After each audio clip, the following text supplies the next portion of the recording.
Welcome to It Takes Two. I'm Blair. I'm Chris. And today we'll be talking about Tia, Mowry, My Next Act, Season 1, Episode 1. Hey, listen here. Y'all probably don't know who we are, so I will introduce us again. I am the husband. She is the wife. We are doing this Tia show. Yes. Right? And I feel like this will be my favorite show to hate watch. I can feel it. Okay. So I need y'all to subscribe, like, share, comment. I definitely want y'all comments on what y'all think about Tia's show. You ready, Blair? Yes. Walk us through this, please. So it has been a year and a half since the divorce from Corey Hardrick. Yeah. She is slowly learning who she is. She's talking about how she came into this world with a twin, and then she was in a 22-year relationship. So she's never actually been alone in her life. So this is the first time that she has been alone. Yeah. She has two children, Cree, the son, and Cairo, her daughter. Cree is not going to be on camera, so she is going to respect his wishes. Okay.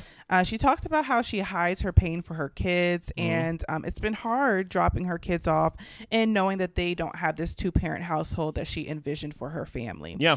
She wishes that she could just reach out to her sister, but they aren't really as close anymore, and she kind of chalks it up to the fact that they have two different lives now. Like, she's single, her sister's married with kids, and that's just kind of, they're in a different spaces right now. That's all right there. She had to come out last week to clarify that statement. Yeah. And basically, she made it seem like we're not close, as if there's like some type of like friction in the relationship, and it could be. Yeah. But her whole point was, oh yeah, we live in different states. Yeah. We don't live close. I'm talking about proximity. Just keep it yes or no for right now. Okay. Tia was the one who filed for divorce, right? Yes. Okay, I just want to make sure we get some foundational parts going on, because she said she feels sad about her kids not having a two-parent household and things of that nature, but Tia's the one that filed for divorce. Yes. Okay, I just want to make sure I got clarity on that. Okay. So she calls one of her friends after dropping her daughter off and just saying that she's just not feeling like being alone today. So the friend agrees to meet her on set to just do a little check-in. Okay. So her friend Natasha meets up with her. Natasha used to live like a block from Tia, and they would do neighbor walks together and just kind of catch up with each other. Yeah. She brings up how the Tia and Corey went viral for this awkward hug on the red carpet. And the friend is saying, like, hopefully you're not looking at the comments and the headlines and just kind of focusing on your life and just being okay for yourself. Yeah. So Tia is affected by the narratives that people have been making up since she's broken up with her husband. Yeah. And she has been fixated on what people have been thinking, and it actually made her mentally ill. Ooh, we made her mentally ill, guys. So she didn't have time to fully process the divorce. She just really had to just jump back in and go back to work. Yeah. She wants to be known and seen for her work and not the drama. Okay. This is the first time in her life to where she feels like she has a choice to speak her mind, to be happy, and she never really realized that she had a choice before. Okay. Is there anything you want to share based on just this first segment of the show? Yeah. So Go a ahead. few things I want to hit on. I don't know what Tia saw online to where she felt she had to come back and explain her closeness with her sister or anything like that. But I feel like I'm hoping that Tia doesn't feel the need to explain and re-engineer the show while the show is happening and allow it to speak for itself. Oh, okay. That's fair. Because if she's talking about the way that she's presenting the show is that she is being real, she's being raw, she's being honest, and this is really what's going on in her life. When she comes back to try to explain or clarify something, it to me it comes across as though you kind of still want to have a certain picture that you want the public to view it as, where I'm just like, release it, let it go, and let people have their opinions. Oh, so basically you say she's doing kind of like the show's already filmed and she's trying to do damage control based on what is already filmed and things like that. Yeah. Okay, I'm with you. Yeah, and I'm just kind of like, if we're going with this story that this is the real and the raw, let it be. Okay. You know, if you and your sister aren't as close anymore, it is what it is, and people will make up whatever opinions they want. And I think that kind of goes to the friend saying, hey, don't be too much online.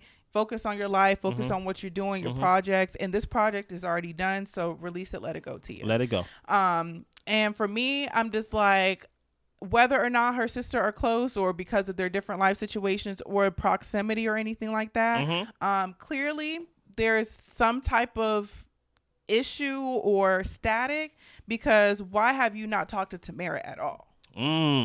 All this stuff is going on and you haven't called your sister once. I would think that if you guys still had that love and care for each other, that you guys should be able to tap in with each other. But I will say, help me, that if it could be a thing of where, because I think Tamera, her mindset, her view of things is a little bit different than Tia's. And Tamera might not be the best confidant or best person to understand Tia, as you would think a twin would be able to. Yeah. So I could understand if Tia would also say like, look, like, and I think that goes part into what she's saying about we're just kind of in two different lifestyles right now, because Tamera might not be the most receptive to how Tia is feeling at the moment. That's fair. And this is me totally speculating. Yeah, I like it. Yeah. Then we go into Tia filing for divorce but not wanting to be alone. I think that that's normal. Yeah. I think that you can be in a marriage or in a situation and you know the better option for yourself is to be out of it, but you still deal with the after effects of, okay, I'm really alone. I'm in this big house by myself. Yeah. My kids aren't here. And I have these feelings when the reality actually hits, but that doesn't mean I would go back to what it was. That's fair. So, okay. Yeah. No. Listen, I like it. I like it. Where are you at? I will say one thing. Yeah. Tia, can you just tell us what happened? No. Because it's kind of hard for me. You are jumping the shark, Blair. Okay. You're jumping the shark. Okay, then go ahead. It's the first episode. Okay. It's the first episode. I feel like she's not going to tell us what happened. She going to tell us in this episode what's going to happen. Okay. You ready? All right. Walk us through the next scene, please. So Tia and her assistant, Sierra, are together. Tia has been grinding and Sierra helps to keep her focused and present on her career. Yeah. And Sierra considers herself a healer and she thinks that she helps Tia stay grounded. Sierra, you're an assistant. Okay. Yes. I don't pay you for what you consider yourself as. Okay. That's all. Yeah. But Tia does appreciate how Sierra asks her how she's doing and checks in with her mentally and emotionally every day. And I will say, I think it is good to have a team of people who actually care about you as a person. Yeah. But I also don't necessarily like Sierra taking on the weight of Tia's well-being. Because I don't trust Sierra. Because I'm like, Tia, I hope you're not relying on this lady the way that she thinks you are, and you have a therapist and all this other type of stuff in place for yourself. Because I'm just like, Sierra could very well be a healer and a nice person to talk to, but let's get some people who are a little qualified to kind of help you navigate. Is all I'm saying. So she saw the footage of Tia and Corey hugging, and Sierra didn't think it was awkward. Now stop right here. So we already have two conflicts going on. Okay. We have the conflict of the one person saying, hey, it was awkward. Tia thought it was awkward. You get what I'm saying? I thought it was awkward. But side hug for the ex-husband? And he didn't know if he should hug, if for she like shouldn't. the father of your kids? Craziness. The guy you only knew, ever knew. You get what I'm saying? And so Sierra's already the one that's already, see, that statement alone, even though it was small, it already lets me know where she at of Sierra, of reading her and things like that. I don't know if she's the type to see reality for reality. She may be the one to basically try to sell you a reality. It wasn't awkward at all. No, it wasn't awkward. I thought it was fine. What? Yeah. What is fine about side hugging your ex-husband or the father of your kids who Tia said, look, we got divorced, but, we're still friends. We're still things like that. Y'all didn't look that way. Exactly. I don't look like still friends. So she already rubbed me the wrong way with just like that alone. But let's keep going. And Tia goes through kind of what she felt and where her mind was at when the situation happened. So this was a women's event, like celebrating women. Usually she goes to these things all the time, and Corey would never really go. Okay. So number one, it was just kind of weird seeing him at the red carpet. And she was wanting to go home as soon as she saw him. But she decided to stay, but they kept getting closer and closer on the red carpet. She sensed he was a little bit uncomfortable, but she hugged him to let him know, like, it's okay, we're good, like, it's going to be fine. Yeah. She feels like that's been her role in the marriage. She talks about how society makes women feel like they need to be here for the man, need to pour into him, have his babies. And she feels like that's toxic because that's what makes you stay. She doesn't like how the media leans into negativity as a whole when it comes to her family, because it's not just her and her husband. She has children too. And this is a vulnerable transition for everybody involved. Okay. So I just kind of want to touch on a couple things here. Go ahead. my critique of Tia in this show is I feel like some of the things that she says is not personal to her. She basically uses someone else's experience, you think? I feel like when she's talking about how she feels in different situations, great. That's wonderful. That's raw. That's real. Facts. But when it comes to her talking about the role in marriage and what society makes you feel like you need to do, I want to know specifically, and maybe it just could be going over my head, but I'm just like, so did you feel like you had to just kind of be a support and pour into your husband and have his babies and all that type of stuff? Or were you really happy at some point to have a partner in life and you're pouring into each other and creating this life together? That's a great question. Now, from what she's saying, I would have to deduce that she is the one who felt like maybe she wasn't being reciprocated in that way in the relationship. But I still don't necessarily know if that's true, because the way she talks about it is that this is kind of a general thing, but I want to know specifically for you, what was your experience in a marriage? And that because what Tia sounds like, to even hammer your point in even more, Blair, she sound like Twitter. She sound like Instagram. She sound like, you know how, I don't know if you know, but every year, whenever there's like, we going into a new year, 2022 to 2023, 4 and so forth, they always got this woman stepping on the new block and like, you know, I'm stepping into my new year and things like that. She sound like that. Yeah. She sound like a meme. So she basically, society says, no. Society didn't get divorced. Tia Mowry got divorced. Right. You get what I'm saying? So did you feel like you had to support?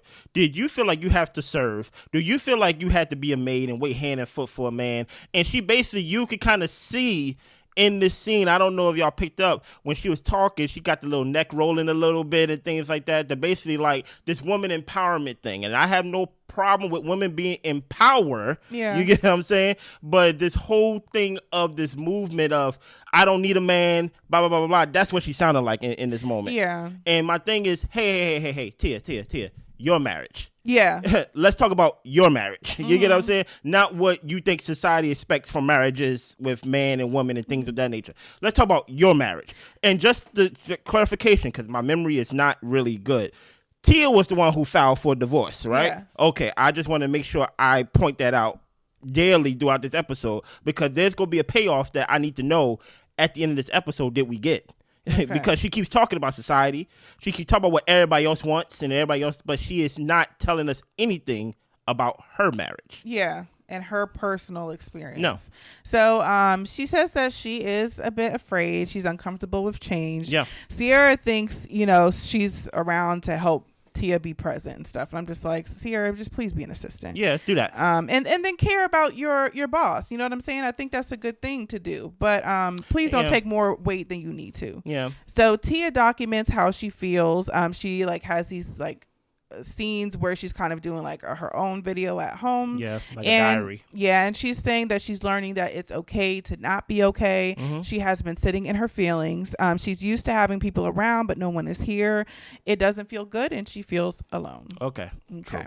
So Tia invites her closest friends over. So we've got Essence Atkins. We've got I think Eileen was her friend's name, who was there and knew Tia since she was like 5 years old. Okay. And Tia talks about how she's been emotional, and apparently Essence has gone through a public divorce. Didn't even know that. And it requires Essence is saying that basically it requires knowing yourself and emancipating yourself from what people think. Okay. You shouldn't have to act in your life. You should be able to be honest and true to who you are. Okay, I like that. And she said that she got tired of acting like things were perfect. Like she would go home and feel alone in her marriage. Tia shares that she never dated. Corey was her first everything. Okay. She wasn't allowed to date until she was 18. She met Corey at 20, lost her virginity at 25, and shortly after they got married. Okay. She hasn't had the greatest dating experiences since being single, and she talks about different little quirks about guys that she's gone on dates with. She said one was a guy didn't know his love languages. He said his was like clean sheets. Okay. And I was just like, I mean, not everybody knows love languages. I don't know. No, I'm just like, is that such like a turn off? Like, I don't know. Because she's reading Twitter. Okay. She's reading social media. She's getting her guide of how to date, of how to function and things of that nature from what everybody else is doing. Love languages is a thing that was that was populated on social media that was a book and things like that. It was like a test of things you like. But many times than not, if you go ask your parents that have been married for like 40, 50 years, they don't know what you're talking you'd be about. like, what is love? Like, what is your love language? You'd be like, your mama handle all of that. Okay. like, so it's like, it's a thing that is populated amongst us millennials, Gen Z even maybe. So like even her saying like, yeah, he thought it was clean sheets. I'm like, Tia, you got to understand something too, that based on what Blair just told us about how Corey was your first and only, right? You're not experienced in this. So I think if she's taking on other people's experiences and try to like apply it to herself, to where I think she may found herself in a situation where she's looking at the grass on the other side and be like, it looks like it's greener. And then she realizing that like, oh, maybe it's not. No, it's green because there's piss and chlorine in the pool. So it makes it look green. Goodness. I thought but it's I thought it was greener. It's mildew. Oh man. And maybe there is something too, and this is what happens when you don't, as to Blair's point of when you don't tell us why, people create narratives. It makes it seem like that, hey, you had an epiphany one day that maybe I'm missing out on something. Maybe something was lacking in your marriage. But my thing is, okay, things are always lacking in marriages. That is the secret in marriages, apparently, right? Things will always lack. Is basically how, was it something that was so big that you couldn't come together and fix? And if it was, then okay, respect to you. But we don't know. We don't know. So I'm gonna lie on this, Mike. You get what I'm saying? Like, so based on what she's saying, and based on like even she's saying like, yeah, he ain't know what his love languages were. A lot of people don't your age. Yeah. You get what I'm saying? Like, you're not young, you know? Yeah. And my thing is with Tia and this like dating and all this type of stuff. Help me. I really feel like this is the downfall to not really getting to experience your singledom and your dating life in your 20s. Yeah. You know, people have different experiences, get married young, have kids young, all this type of stuff. Respect to y'all. And that is totally a fine way of living. But I think in Tia's situation, because she didn't have the experience in her 20s of going out and dating and meeting people and all this type of stuff, that, like you said, I think she feels like she's missing out on something. Yeah. And I also feel like she thinks that, you know, okay, like, you know, because I didn't get to do this before, like this is my opportunity to really live for me and be, you know, and do what I want to do and all this type of stuff. But the thing is, like, in a marriage, but I guess everyone's marriage is different, but in a marriage, you can still live life and do what you want to do. You know, you do have to be considerate of your partner. Yeah. And I'm not saying that in the sense of like you can date and be in a marriage unless that's how y'all rock. But I just feel like, how do I put it into words? I just feel like Tia, I don't know how much she fought for her independence in her marriage. That's fair. I don't know if she thought that because I'm married, I have to do these things versus saying, let's change our marriage. Let's change how we do things. Let's try to, you know, do all this other stuff. And I'll say this, when I was watching the Tia and Tamera show, like back in the day, it seemed like Tia had a pretty good, healthy social life outside of her marriage still. Like, she went to these events. Like she said, she went to the women's event every year. And like, she, you know, was, you know, living her life the way that she wanted to. But I guess maybe she thinks that there might be a better life out there being single. I don't know, but she's still dating. So I'm like, so do you think there's a better man out there than your husband? Like, I it's really hard for me to decipher what Tia is looking for. Yeah. And I think that kind of plays out in the show, is that maybe Tia doesn't know what she's looking for. Maybe she just wanted to be alone so she can figure things out by herself. Facts. So let's keep going. So Sierra brings out Build a Man, and because Sierra thinks that Tia doesn't know what she wants. Listen, basically, Sierra put it in short, one sentence. Yes. You know what I mean? So they're basically saying like, okay, like you want a guy like with tattoos, long hair, like these are all the things that Tia wants, and this is where we're at. Okay. She talks about the things that she would like for a guy. Of course, the physical stuff she mentions. The only like actual characteristic she says is funny. Okay, what is the non-characteristics thing she said? Long hair, tattoos, guy who takes care of himself but not too ripped. Okay. Yeah. But for me, I was just kind of like, I would think she would have more character qualities on that list. Why would she? She only know one man. Well, I guess because I'm thinking that if she was in a marriage and she didn't like certain things about her husband, maybe she wants a man who's opposite of her husband. But I don't think it's that simplistic. But she really didn't name any other characteristics. Like, you want somebody who's loyal? Was that an issue? I feel like she's not pointing me to the problem. But it's not that simplistic, because even if you get divorced, that doesn't mean I dislike everything about that person. So I don't think. I'm saying, are there certain qualities he didn't have that you want in your next partner? Well, I don't know if she. My whole thing is, I don't think she know what she wants. Yeah. So my whole thing is, that's why you date. Mm-hmm. Like, I think it's actually harder to sit down and make a list than it is to actually go out and date. When you go out and date and you actually be like, yeah, I didn't like that, I didn't know that. Because even when you make a list, you be like, oh, I didn't know I wouldn't like that. So it's like, I think she need experience more than like her actually like sitting down and trying to like draft it out. She just needs experience, and she don't have it. And I think I am putting my sensibilities on her, because if I'm 20 something and have been dating and I get married to the person who has the qualities that I like, if I end up getting divorced by 40, I know what I want and what I don't want. But she hasn't had that experience. Exactly. So a list don't does nothing for her. She needs to go out and actually see it. Yeah. You know what I'm saying? So, but she says what she doesn't have time for is BS. She has a job, she has kids, and she needs somebody who's going to come correct. Okay, Tia, I hear you. So Tia says divorce feels weird. It sucks. She's feeling sad. Mm-hmm. And she's feeling like staying at home all weekend and just kind of being in her feelings. Let's keep going. So Alina and Sierra are going for a walk, just kind of brainstorming ways to lift Tia's spirits. Mm-hmm. They talk about throwing her a get together, and that is something that Sierra is going to coordinate. Okay. So Tia gets a call from Sierra and tells her, we've got glam coming, mm-hmm. and we are getting you dressed up for a surprise. Okay. So Tia ends up getting a Google alert while she's getting her glam done. Mm-hmm. And apparently it was a picture of her hugging some man, but it was just a business meeting. And she's like, this is what I mean by the media just like taking things and running with it. I ain't gonna hold you. I never saw that headline. Yeah, I never seen it either. But then again, I don't follow Tia. Yeah. So who knows? So all of her friends are there in the backyard to surprise her. Mm-hmm. She is super happy that they're there. She has a friend who bought her a pickle to play with. Hey, listen, shout out to Terrell. I see you, man. And she thanks everyone for coming. So everyone there has helped to give her some wisdom and courage for her to move on in her life. Yeah. So Sierra brings in Taz, who is a psychic, who's also on the Braxton. She is a wetv psychic. Mm-hmm. You know what I'm saying? And the lady jokes that, you could get married, have another kid, and Tia's like, oh my gosh, like I hadn't told anybody that I wanted another child. Okay. Just like, okay, Tia. So apparently Tia's grandmother, grandfather, and uncle are coming through to Taz. Mm-hmm. And Taz is basically saying like they're giving you hugs. They're like super supportive of you in this stage in your life. Yeah. So Taz is saying that, you knew you made a mistake early in your relationship and being in this marriage, but today is your rebirth.